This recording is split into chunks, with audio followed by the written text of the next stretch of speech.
حمد اللہ رب العالمین کے علاوہ اس کائنات کی کسی ہستی کی ہو ہی نہیں سکتی. اس کی وجہ یہ ہے کہ حمد کے لیے جو ہستی ایکولنٹ درکار ہوتی ہے نا وہ ہوتی ہے کہ جو کہ اس کیلیبر کی ہو کہ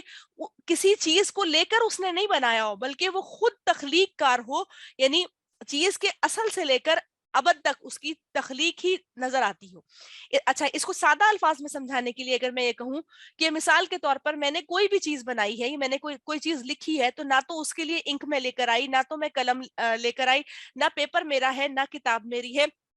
نہ ہی ذہنی صلاحیت میری ہے, وہ بھی رب العالمین کی دی ہوئی ہے. الفاظ جو سجھاتا ہے رب العالمین بولنے کے لیے یا لکھنے کے لیے وہ بھی رب العالمین نے دیا, یعنی میرا اپنا کوئی کمال نہیں ہے. جبکہ حمد کے لیے رب العالمین کی ایسی تعریف ہے کہ اس چیز کا ہم اعتراف کر رہے ہیں کہ رب العالمین ہر چیز آپ کی بنائی ہوئی ہے, ہر چیز جو ہے وہ اللہ کے لیے. تبھی جو ہے حمد کا لفظ جو ہے کائنات کی کسی چیز کے لیے نہیں آتا سوائے رب العالمین کی ذات کے. تو فرمایا گیا کہ سب تعریفیں اللہ تعالیٰ کے لیے ہیں. کیوں؟ اس نے آسمان اور زمین کو پیدا کیا اور اندھیرے اور روشنی کو پیدا کیا.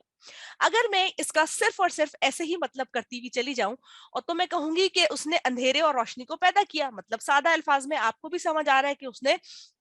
کیا کہتے ہیں سورج اور چاند کو بنایا اور رات اور دن کو بنایا, موسموں کے تغیر اور تبدل کو بنایا. حالانکہ یہاں پر اس سے مراد ہے الظلمات کا مطلب کفر و شرک کے اندھیرے, اور کیا ہوا النور کا مطلب کیا ہوا وحی الہی کا نور ہوا. اب انسان کے ذہن میں پہلے جب سوال آتا ہے وہ یہ آتا ہے کہ جب ہم سورۃ الناس پڑھتے ہیں نا تو ہم یہ کہتے ہیں کہ اللہ تعالیٰ ہی کس کا خالق ہے, شر کا بھی خالق ہے. اللہ تعالیٰ اللہ تبارک و تعالیٰ اس کائنات کے اندر ہر چیز کا خالق ہے. حتیٰ کہ جو ولینیس کریکٹر جو ہمارے پاس اس وقت دنیا کے اندر کائنات میں موجود ہے, خالق تو وہ اس کا بھی ہے. آیا وہ تو بڑے اپنے اترانے کے اندر وہ اللہ کے نعوذ باللہ مقابلے پہ ہے, حالانکہ اس کی اوقات کچھ نہیں ہے شیطان مردود کی, لیکن کیا ہوا کہ بنانے والا تو خالق اللہ تعالیٰ اس کا بھی ہے. تو اللہ تبارک و تعالیٰ نے ارشاد فرمایا کہ اللہ نے دونوں چیزوں کو بنایا, اس لیے کہ سورۃ الملک میں اللہ تعالیٰ ارشاد فرماتا ہے لیبلوکم ایکم احسن عملا, کہ اللہ تعالیٰ نے خیر اور شر کو دنیا میں بنایا ہی اس لیے کہ وہ تمہیں آزمائے کہ تم میں سے کون اچھے اعمال کو کرتا ہے.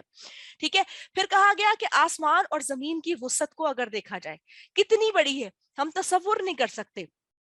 کہ کیا ہے. آپ کو آسمان جو ہے وہ جب آپ کسی بلندی سے دیکھتے ہیں تو آپ کو جھکا ہوا نظر آتا ہے, یعنی ایسا لگتا ہے جیسے اس کا کوئی حد یا کونا نظر نہیں آ رہا. بالکل یہی وجہ ہے کہ اگر آسمان کسی اسکوائر شیپ میں یا ریکٹینگل شیپ کے اندر ہوتا تو ہمیں اس کا کونا یقیناً نظر آتا, کیونکہ یہ زمین ہماری اوول بیس کے اوپر ہے, یعنی ایسا سفیر ہے کہ جس کے اندر وہ جھک رہا ہے ایک طرف کو. تو پھر کیا ہوا کہ ہمیں زمین کا کوئی کونا ہی نظر نہیں آتا بالکل بھی. سمندر کی حالت بھی ایسی ہے کہ آپ ڈھونڈنے کی کوشش کریں تو آپ کو حد نظر جو ہے وہ سمندر نظر آئے گا, آسمان نظر آئے گا, زمین نظر آئے گی. تو یہ وجہ ہے. تو پھر فرمایا کہ اللہ تعالیٰ نے ہر چیز کو پیدا فرمایا. اینڈ میں کیا فرمایا, الذین کفروا بربہم یعدلون, کہ وہ رب کے ساتھ اصل میں کیا کرتے ہیں, برابر ٹھہراتے ہیں. یعدلون میں جو روٹ ورڈ آ رہا ہے نا, اگر غور کریں تو عین دال اور لام آ رہا ہے, تو کیا ورڈ بنا عدل کا. عدل کا مطلب ہوتا ہے برابری دینا اور کسی کو ساتھ قرار دینا. تو اس کا مطلب ہے یہ نعوذ باللہ اللہ کے ساتھ اتنی بڑی تخلیقات کے باوجود, یعنی اللہ تعالیٰ حیرت سے یعنی تعجب کے میں فرما رہے ہیں کہ سب کچھ جاننے کے باوجود اگر تم ان سے پوچھ لو گے تو اس کے باوجود یہ کیا کرتے ہیں, اللہ کے ساتھ شریک ٹھہراتے ہیں. کیسے کہ فلاں چیز تو ہمیں فلاں کے ذریعے سے ملی ہے, ہم نے اس کا دامن پکڑ لیا, ہم نے اس سے دعا کر لی, ہم نے یہ کر لیا, ہم نے وہ کر لیا. یہ تمام تر چیزیں جو ہیں یہ اس رب العالمین کی نفی کرتی ہیں نعوذ باللہ, جس نے پوری کی پوری کائنات کو بنایا ہے. ٹھیک ہے, حتیٰ کہ جو علماء کرام ہیں وہ یہ فرماتے ہیں کہ اگر ہم کسی چیز کو یہ کہہ دیتے ہیں نا کہ یہ فلاں چیز میری ماں کی دعا سے مجھے ملی ہے, اور بڑے بڑی آپ کو چیزوں کے پیچھے نظر آ جاتا ہے, تو وہ کہتے ہیں کہ یہ بھی شرکیے کی ابتدا ہے. ماں باپ دعا کرتے ہیں, آپ بھی ماں ہیں میں بھی ماں ہوں, تو کیا ہے ماں باپ دعا کرتے ہیں, لیکن اگر ہم بچوں کو صرف یہ سکھا دیں گے کہ یہ میرے باپ کی دعا سے ملا, یہ ماں کی دعا سے ملا, تو اس کا مطلب ہے ہم رب العالمین کے حق میں حق تلفی کرتے ہیں. جب ہم بچے کو یہ سکھاتے ہیں نا کہ دیا مجھے میرے رب نے ہے, لیکن ہاں اس کے اندر کیا ہوا کہ میرے ماں باپ کی بھی الحمدللہ اس میں دعائیں شامل ہیں, تو مراد کیا ہوئی کہ رب العالمین پورے کا پورا مکمل دینے والا وہ ہے. وہ بھی تو ہستیاں ہیں نا جن کے ماں اور باپ نہیں ہے دنیا کے اندر, لیکن مل تو ان کو بھی رہا ہے دنیا کے اندر. تو کیا ہوا کہ چھوٹی چھوٹی چیزیں ہیں جہاں سے ہم نے اپنے آپ کے لیے شرک کے دامن کو بچانا ہے. پھر کیا ہوا؟ هو الذی، وہ اللہ وہ ذات ہے، خلقکم جس نے پیدا کیا تم کو، من طین مٹی سے، ثم قضا پھر طے کی، اجلن مدت کو، وہ اجل مسمى ایک وقت مقرر ہے جو طے شدہ ہے، عندہ اس کے پاس، ثم پھر انتم تم تمترون تم شک میں پڑے ہوئے۔ انسان کی اصل اوقات کیا ہے؟ مٹی کے اندر ہے، جانا بھی اس نے مٹی میں، اور ایک مشہور کہاوت کے مطابق انسان جہاں مر کے جس جگہ دفنایا جاتا ہے نا، وہاں وہ کسی بھی جگہ پر پیدا ہوا ہو تو اصل میں اس زمین کے اوپر اس کا پیوند واپس لگ جاتا ہے۔ ہمارے آباء و اجداد اگر مائگریٹ کر کے وہاں سے آئے تھے سپوز، یا یہیں کے رہنے والے کسی اور شہر میں تھے، تو کسی اور شہر کے اندر اگر وہ فوت ہوئے تو کیا ہوا؟ تو ہم حیران ہو کے کبھی کہتے ہیں نا کہ دیکھو یہ تو وہاں سے آئے تھے اور فوت کہاں ہوئے، یہ یہاں پر رہنے والے لوگ بعض اوقات جا کے دوسرے ملکوں میں فوت ہو جاتے ہیں۔ تو کیا ہوا ہوتا ہے؟ تو اصل میں ہوتا یہی کہ جہاں کا پیوند ہوتا ہے، جہاں کی خاک ہوتی ہے، وہیں پہ جا کر لگ جاتی ہے۔ تو کیا کہا اللہ تعالیٰ نے؟ فرمایا کہ اس نے تمہیں مٹی سے پیدا کیا ایک مدت کے لیے۔ کوئی انسان یہ نہیں کہہ سکتا کہ اب وہ آ گیا ہے تو اس نے جانا ہی نہیں ہے، نہیں۔ اللہ تعالیٰ کے پاس ایک سرٹن چیز جو ہے لوہے محفوظ کے اندر، ایک جو موسٹ امپورٹنٹ بک جو ہے ہماری، اس کے اندر لکھا ہوا ہے کہ بھئی اس نے اتنی مدت کے لیے رہنا ہے۔ پھر کہا کم، یعنی تمہارے لیے کیا کہا گیا؟ کہ اس نے تمہیں پیدا کیا، خلقکم، کیا یہ مراد تمام انسان اور خاص طور پر آدم علیہ السلام جو کہ ہمارے والد ہیں، جن کو اللہ تعالیٰ نے مٹی کے پتلے سے بنایا تھا، جو چکنی مٹی تھی اس کے لیے کہا گیا، اور عام انسان جو مٹی سے پیدا ہونے والی تمام تر خوراک کو کھاتے ہیں۔ پھر اس کا ذکر کیا گیا کہ ہمارا اصل جو ہے وہ اسی مٹی سے آتا ہے، اور پیدائش سے موت تک کی عمر کے وہ تمام انسان جو کہ قیامت صغریٰ تک آتے رہیں گے، ٹھیک ہے۔ پھر اس کے لیے کہا کہ ایک مدت تک تمہیں بتا دیا۔ اچھا، یہ جو اللہ تعالیٰ نے کہا نا کہ تم شک میں پڑے ہو، اس لیے کہ ہر موقع پر قرآن الحکیم میں ہمیں ایک آیت مبارکہ ملتی ہے جس میں وہ کہا گیا کہ وہ اس شک کے اندر مبتلا ہے کہ کون انہیں زندہ کرے گا جب ہڈیاں وہ سیدھا ہو جائیں گی۔ جو 7 چیزیں ایسی ہیں نا جن کو کہا گیا کہ وہ کبھی بھی ختم نہیں ہوں گی، ان میں سے ایک چیز جو ہے رب العالمین کا کرشمہ ہے، وہ کیا ہے؟ ہماری جو دونوں ہپ بونز کے درمیان میں ہماری ریڑھ کی ہڈی کا آخری مہرہ ہے نا، وہ کسی صورت بھی زمین کے اندر گلتا سڑتا نہیں ہے۔ ہڈیاں وہ سیدھا ہو جاتی ہیں، ختم ہو جاتی ہیں، لیکن وہ نہیں ختم ہوتا۔ اگر ہم زندگی میں پروونلی سائنٹیفکلی اس چیز کو دیکھیں تو ویسے تو اللہ تبارک و تعالیٰ کے لیے ساری کی ساری چیزوں کو آگ لگا کے سب کچھ ختم کر دیا جائے اور پھر اللہ تعالیٰ صرف کن بولے گا اور فیکون، تو وہ چیز مکمل طور پر ہو جائے گی۔ تو کہا گیا کہ سورہ نوح کی آیت نمبر 17 میں بھی وہ کہتے ہیں کہ وہ اللہ ہے جس نے اگایا تم کو زمین سے، پھر لوٹائے گا تم کو اسی میں اور نکال لے گا تم کو نکالنے پر تم شک میں پڑے ہوئے ہو۔ یعنی اہل مکہ کو پہلی بات جو سکھائی گئی ایک یہ کہ اللہ تعالیٰ کو مان لو، اس کے ساتھ کسی اور کو شریک نہ ٹھہراؤ، اور پھر ساتھ کیا کہا گیا کہ مرنے کے بعد تو جی اٹھنا ہی اٹھنا ہے۔ اگر میں یہاں پر اس آیت کو کلوز یہ کہہ کے کر دوں کہ یہ اہل مکہ کو کہا گیا تو یہ ناانصافی ہے، اس لیے کہ قرآن رہتی دنیا تک رہنے والی کتاب ہے۔ یہ مجھے، آپ کو، ہم سب کو کہا گیا کہ تیاری کر لو، تمہیں دوبارہ اٹھایا جانے والا ہے۔ یعنی یہ نہیں ہوا کہ اب جا کے، ہم پہلے کہتے تھے نا دیکھو کتنا پرسکون ہو گیا ہے، قبر میں جا کے سو گیا ہے، اور اب تو اس کو دنیا کے جھمیلوں سے نجات مل گئی، یہ تو رب العالمین جانتا ہے۔ جیسے جیسے ہم شعور اور آگاہی کی منزلوں کو طے کرتے ہیں، اور ہم جب اللہ کے کلام کو پڑھتے ہیں اور اس کے بعد اللہ تعالیٰ ہمیں شعور عطا فرماتا ہے، تب اس دنیا سے زیادہ آخرت کے اس گھڑے کی زیادہ فکر لگ جاتی ہے کہ دنیا کی نظر میں تو اللہ تعالیٰ، یہ بھی رب کا احسان ہے کہ اندر جو ہوگا نا اس کو رب العالمین مٹی سے ڈھک لے گا، ٹھیک ہے، وہ بہت بڑا اس رب العالمین کا احسان ہے کہ پتہ نہیں چلے گا اندر کیا ہے، ٹھیک ہے۔ اور لیکن کیا ہوگا کہ اندر جو ہونے والا ہے، جس کے لیے ہم کہتے ہیں کہ ہاں بھائی بہت پرسکون ہے، بس اسے کیا، دنیا کے جھمیلوں سے نکل گیا، ایک ہم تو برداشت کر رہے ہیں، اس کے اوپر کیا بیت رہی ہوگی وہ جانتا ہے۔ آپ اور میں تو ایک دوسرے سے بات کر کے یہ کہہ سکتے ہیں کہ یہ مشکل ہو گئی ہے، اب میری مدد کر دو، وہاں پہ کوئی مدد نہیں ہے، وہاں کے لیے آج ہمیں تیاری کرنی ہے۔ تو یہ چیز اللہ تعالیٰ نے اس شخص سے آپ کو اور مجھے اور ہم سب کو نکال دیا کہ کیا ہے کہ تم اس بات کا تو فیصلہ کر لو کہ تمہیں دوبارہ جو ہے دنیا سے یہاں سے چلے جاؤ گے تو پھر آخرت کے لیے اٹھایا جائے گا۔ پھر فرمایا وَهُوَ اللَّهُ، اور اللہ تعالیٰ وہ ذات ہے، فی السماوات والارض، جو کہ آسمان اور زمین میں کیا ہے، یعلم، جانتا ہے اس کو، سرکم، پوشیدہ تمہارا، وجہرکم، اور ظاہر تمہارا، ویعلم، اور جانتا ہے ما تکسبون، جو تم کماتے ہو۔ ایک بہت مشہور حدیث ہے، اس میں اللہ تبارک و تعالیٰ یعنی رسول اللہ صلی اللہ علیہ وسلم نے ارشاد فرمایا کہ بہت سارے لوگ دنیا کے اندر ایسے ہیں جو کہ اپنی نیک نامی اور تقوی کے باوجود جہنم میں ڈالا جائیں گے۔ جب پوچھا گیا کہ کون وہ لوگ ہوں گے تو فرمایا گیا کہ وہ لوگ جو دنیا کے اندر ظاہر کے اندر یعنی لوگوں کے سامنے تو نیکی اور تقوی کا لباس اوڑھ کر رکھتے ہیں اور اس پر امپلیمنٹ کرتے ہیں، لیکن جب اکیلے میں تنہائی کے اندر ہوتے ہیں تو ان کی تنہائی جو ہے وہ گناہوں کے اندر اندر گزرتی ہے، تو کیا ہوگا، ان کے اعمال کو اللہ تبارک و تعالیٰ غارت کر دے گا، اور اس کے بعد کیا ہوگا کہ وہ جہنم میں ڈالے جائیں گے۔ اب بڑے آرام سے آپ اور میں یہ کہہ سکتے ہیں کہ نہیں، تنہائی تو ہماری بھی پاک صاف ہے، ہم تو کچھ نہیں کرتے، لیکن یہ جو بلا ہے نا ہمارے ہاتھ میں، جس کو ہم نے ایک ایسے اپنی زندگی کے اندر سانس کے ساتھ شامل کر دیا ہے کہ پہلی دفعہ جب آنکھ کھلتی ہے نا تو سب سے پہلے ہم اسے اٹھا کے دیکھتے ہیں، جیسے پرائم منسٹر نے ہمیں کال تو نہیں کی تھی رات کو، کہیں میں سوتا تو نہیں رہ گیا، کہ کہیں ایسا تو نہیں میسج آیا ہوا تھا۔ ہم بہت ساری چیزوں کو ایسا دیکھ رہے ہوتے ہیں جو کہ الٹنے کے درمیان ہماری نظر سے بہت ساری ایسی چیزیں گزر جاتی ہیں جو ہمیں آنکھوں کے زنا کے اندر مبتلا کر دیتی ہیں، جو بہت ساری ایسی چیزیں ہیں جن کو ایک کے بعد ایک ہم صرف آگاہی لینے کے چکر کے اندر بعض اوقات بہت غلط چیزوں کی طرف بھی چلے جاتے ہیں۔ یہ اللہ تبارک و تعالی ہم سب کو معاف فرمائے۔ کہنے کو ہم دنیا کے اندر بڑی نمازیں پڑھ رہے ہیں یا باقی چیزیں کر رہے ہیں، لیکن یہ جو ہے وہ سب سے بڑی چیز ہے جو ہمارے اوپر ایک اثر انداز ہونے والی چیز ہے۔ پھر فرمایا گیا،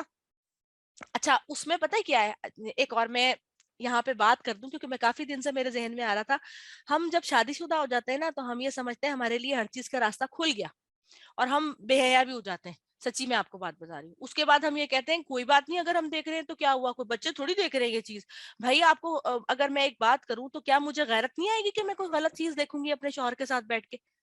مطلب میری تو یہ غیرت کبھی بھی گوارا نہیں کرے گی۔ اگر میں ایک بات کروں، حالانکہ بات تھوڑی ٹریک سے ہٹ رہی ہے لیکن ذہن میں آ رہی تھی تو میں نے کر لی یہ بات کہ مجھے تو میں تو غیرت سے ڈوب مروں گی کہ میرے علاوہ کسی اور کے اوپر نظر پڑے یا میری نظر کسی اس کے اوپر پڑے۔ تو یہ چھوٹی چھوٹی چیزیں ہیں جن کے اوپر بڑا غور کرنے والی بات ہے، اور آپ کو پتا ہے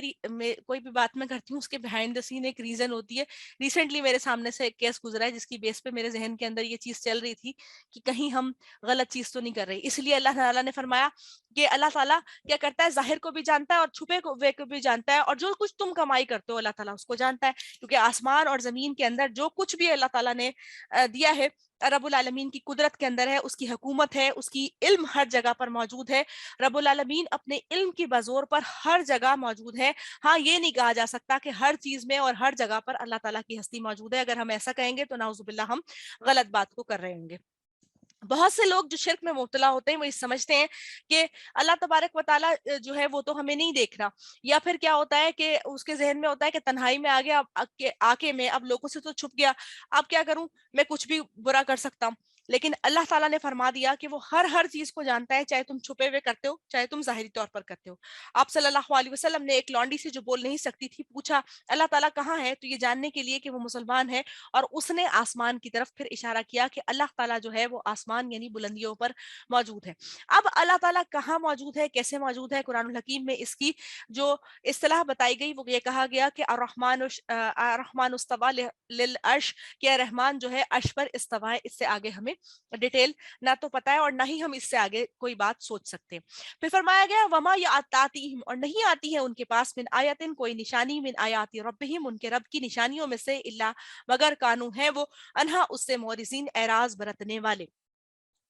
فرمایا گیا کہ ان کے پاس کوئی بھی ان کے رب کی طرف سے نشانی آتی ہے نا تو وہ اس سے منہ موڑنے والے ہیں، چاہے وہ قرآن الحکیم ہو، اللہ تعالیٰ کا کوئی احکامات ہو، یا پھر کیا ہو کسی قسم کی کوئی بھی بات ہو اور روشن دلائل ہو یا کچھ بھی ہو تو وہ کیا کرتے ہیں، اس سے منہ موڑ جاتے ہیں اور اعراض برت جاتے ہیں۔ پھر اس کے بعد کیا ہوا کہ اسی طریقے سے جب کسی نے نہیں سننا ہوتا ہے بات کو تو پھر کیا کرتا ہے وہ یہ کرتا ہے کہ آپ کی بات کے اندر مین میخ نکالنا شروع کر دیتا ہے، اور مین میخ نکالنے کے بعد کیا کرتا ہے کہ وہ اس چیز کو اپنے ذہن سے غافل کرنے کے لیے کوئی نہ کوئی اس میں شک کا عنصر ایسا پیدا کر دیتا ہے جو کہ خرابی کا باعث ہوتا ہے۔ اس لیے کہ دنیا میں لوگوں کی ترجیحات مختلف ہیں، لوگ سننا نہیں چاہتے، لوگ اپنے سیلف سینٹرڈ ہوتے ہیں، خواہشات کو پورا کرنے والے ہوتے ہیں، اور اس لیے وہ اللہ کی بات کو نہیں سمجھتے۔ فقط کذبوا کو تو تحقیق کذبوا انہوں نے جھٹلایا بالحق کی حق کو، لما واسطے اس کے جب جاءہم وہ آ گیا ان کے پاس، فسوفا تو ان قریب یا آتیہم آئیں گے ان کے پاس، انباء خبریں، ما کانو جو تھے وہ بھی ساتھ اس کے یستہزئون وہ مذاق اڑایا کرتے، یعنی ان قریب ان کے پاس وہ تمام تر چیزیں آ جائیں گی، لیکن کیا ہوگا، وہ اس وقت جن چیزوں کا مذاق اڑا رہے تھے نا پھر ان کے سامنے وہ حق اور سچ بات جو ہے وہ آ جائے گی۔ یہاں پر حق سے مراد اللہ تبارک و تعالیٰ نے قرآن حکیم لیا کہ اور اس کے بعد قیامت کے دن کیا ہوگا، ان کے پاس ضرور یہ خبر آ جائے گی کہ اللہ تبارک و تعالیٰ کا دین جو تھا، اللہ کا کلمہ جو تھا وہ برحق تھا۔